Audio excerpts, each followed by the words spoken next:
অভয়াপুৰীত এজন ব্যতিক্ৰমী প্ৰধান শিক্ষক। সমাজৰ ৰোল মডেল এগৰাকী ব্যতিক্ৰমী শিক্ষক চিৰখাত হুছেইনৰ কথাৰে এজন অগতানুগতিক শিক্ষক।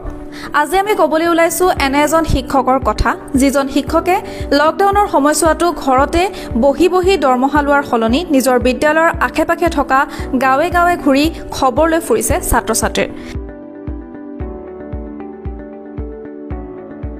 কেতিয়াবা যদি বাটে ঘাটে লগ পোৱা ছাত্ৰ-ছাত্ৰীৰ লৈছে পঢ়াৰ খবৰ, আকৌ কেতিয়াবা কাৰোবাৰ চোতালতে কোভিড প্ৰটকল মানি পঢ়ুৱাইছে ছাত্ৰ-ছাত্ৰীক।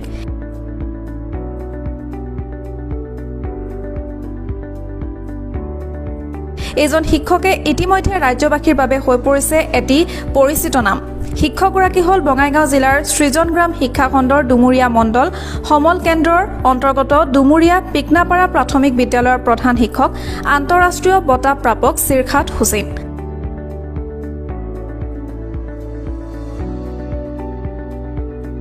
শিক্ষকগৰাকীৰ এনে প্ৰচেষ্টাক অঞ্চলবাসীৰ ৰাইজে ভূয়সী প্ৰশংসা কৰিছে। মুঠতে সমাজ উত্তৰণৰ বাটত চিৰখাত হুছেইনৰ দৰে শিক্ষক হৈ ৰওক সকলোৰে বাবে ৰোল মডেল। আমাৰ তৰফৰ পৰা শিক্ষকগৰাকীক জনাইছো চেলুট।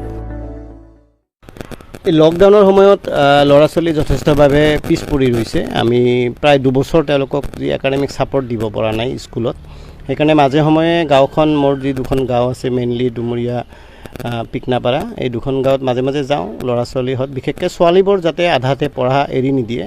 আৰু ইতিমধ্যে মই পিকনাপাৰা গাঁওখন মই এডপ্ট কৰিছোঁ। তাৰ যিখিনি শিশু ছোৱালী কন্যা শিশুক পঢ়াৰ ক্ষেত্ৰত তেওঁলোকক আগবঢ়াই দিয়াৰ কাৰণে, কাৰণ এই গাঁও অঞ্চলত খুব কম বয়সতে বিয়া দিয়ে।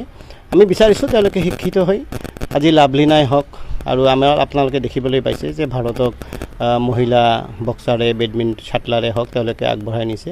গতিকে মহিলা সবলীকৰণ কৰাৰ ক্ষেত্ৰত আমি ডুমুৰিয়া পিকনাপাৰা প্ৰাথমিক বিদ্যালয়ে চেষ্টা কৰি আছোঁ, যাতে এই গাঁৱৰ কন্যা শিশুসকলে আধাতে পঢ়া এৰি নিদিয়ে। সেইকাৰণে মাজে মাজে তেওঁলোকৰ ঘৰলৈ গৈ তেওঁলোকৰ খবৰ লওঁ, আৰু তেওঁলোকে পঢ়িছে নে নাই আমি যিখিনি পাৰোঁ যথাসম্ভৱ, সদায় আহিব নোৱাৰোঁ, মাজে মাজে গৈ খবৰ লৈছোঁ, যাতে তেওঁলোকক আমি পঢ়াৰ ক্ষেত্ৰত কোনো ধৰণে পিছ পৰি নৰয়। আৰু দুখীয়া ছাত্ৰীহঁত তেওঁলোকৰ যদি কিবা অসুবিধা হয়, আমাৰ বিদ্যালয়ৰ পৰা আমি সেইখিনি ছাপৰ্ট দিয়াৰ যত্ন কৰি আছোঁ। অভয়াপুৰীৰ পৰা ইনামুল আহমেদৰ ৰিপৰ্ট, অসম টুডে।